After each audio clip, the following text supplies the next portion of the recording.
Police identify man's body found in river. Nixon withdraws troop strength in Vietnam. Man arrested in chicken mistreatment case.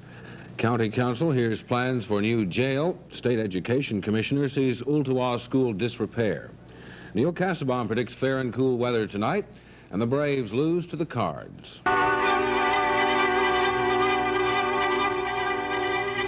From Broadcast Center in Chattanooga, this is Tri-State Report, 11 p.m. This area's most complete up-to-the-minute news coverage, brought to you 7 days a week by TV 12.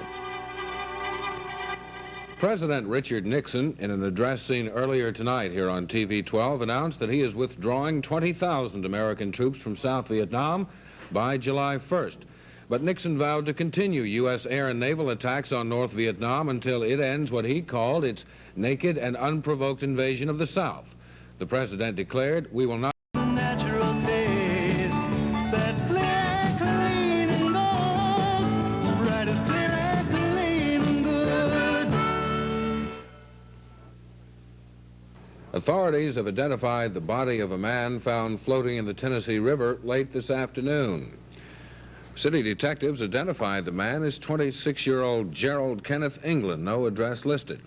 According to the detectives, a missing persons report had been filed on the man a short time ago, and those police sources say the man was a former mental patient. The body was found around 2 o'clock this afternoon near the Pineville School. City Detective Philip Mann said it appeared the body had been in the water for some time. Robert Lane, a construction worker, told Tri-State News that he and his brother discovered the body floating in the river and notified authorities.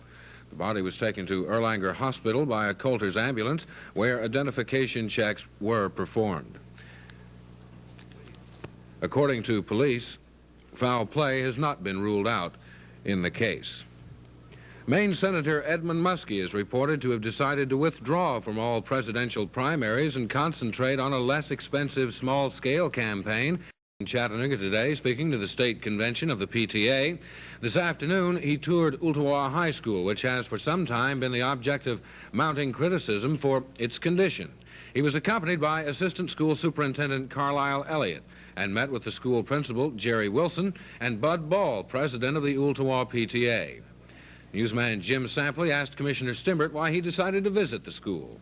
Well, I guess you identified the particular school. My visit to Chattanooga, of course, was to attend the Parent-Teacher Association convention, and then we had the invitation to see it firsthand. I wouldn't ordinarily do this, but since I was in Chattanooga, I thought it was a good opportunity to take advantage of the invitation to come out and see firsthand some of the things we've been talking about, so that's why I did it. Have you had any complaints on the condition and the situation at Ooltewah High School? Yes, we've had written complaints and some other conversations that would indicate that there are complaints about the school. Now, not about teachers or that phase of the operation. I want to make that clear. This is strictly limited to the building, facilities, and perhaps equipment. I know your first appearance here, you can't make an opinion on, but what did you find today? Well, I guess I would have to maybe avoid that question, just to avoid it a little bit, to say that, of course, this was a quickie visit, very fast. As you know, you were following us, keeping up with this real well. I've got to go back and discuss this with two members of the staff, Dr. McCrary and Frank Irwin, who have this phase of the state board's minimum rules, regulations, and standards in their jurisdiction. And, of course, I'll make my verbal report to them so they can follow up. It means probably that they will come back to make a very comprehensive survey. It was reported on our earlier newscast tonight that there was a brief but heated exchange between Ball and Elliott, but tonight Elliott denied any heated exchange.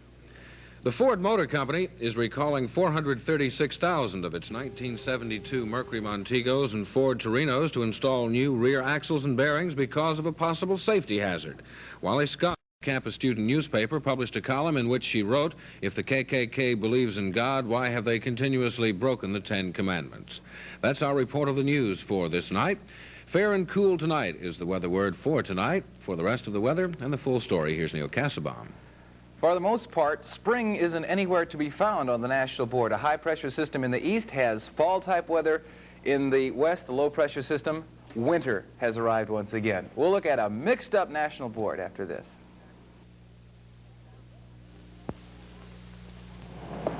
Hello. Oh, hello. You may be a winner. Oh, I've never won anything. You may win cash in Shell's new Play Bingo for Cash game. Well, somebody else might win, but not me.